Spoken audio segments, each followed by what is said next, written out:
This video is a brief overview of the Techserv CNC system. We'll go through the steps required to make a shape, cut one out from start to finish, and then subsequent videos will show these steps in greater detail. So initially we press to start the system. We've got a menu here of choices of flexi shapes, loading shapes, various other bits and pieces. So we choose a flexi shape. This is our flexi shape library. We'll choose a flange, this one at the top right. Then we just follow the prompts. So we input in an inner diameter, so maybe 20 millimeters for that one. Outer diameter, we'll go for 120.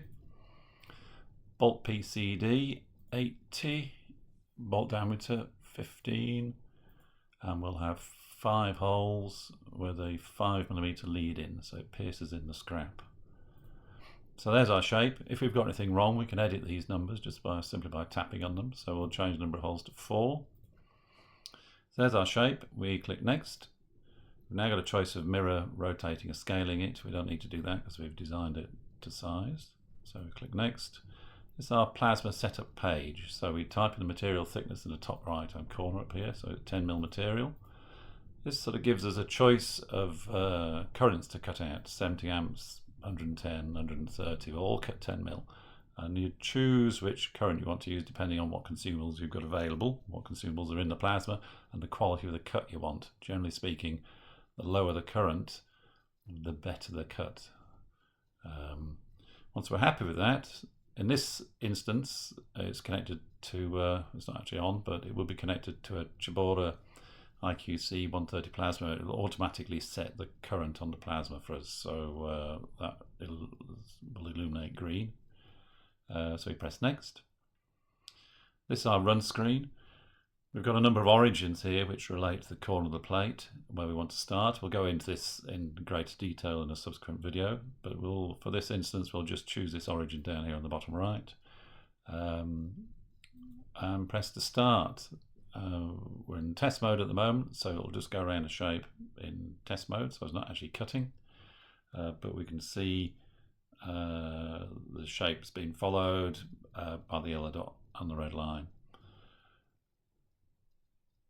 The system performs some processing on the small holes to give a better quality hole, so we can see the original geometry is this blue line here, and that's the system's replaced it with this new geometry, which is a white line, which gives us a swoopy lead in, cuts round to about 320 to 340 degrees depending on the plasma we've got connected, and at that point it turns the plasma off but keeps driving round, and this gives us the effect of smoothing the plasma arc off point. So if you don't do this and you end up getting a bit of a dimple poking into the side of the hole, or a bit of a lump which gets in the way of bolts. So this is special processing we do to give good quality holes.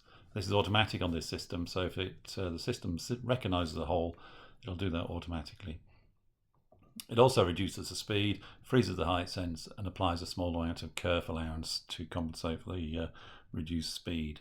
So this is all automatic. It's now cutting around the outside. If the height sense were on, it would be following the height sense of the plate and keeping the head level.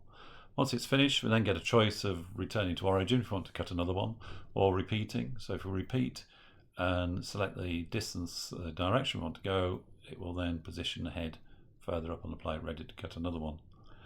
And that basically is it. On a subsequent, if you look at the next videos, we'll go through those steps in greater detail and cover more of the flexi shapes.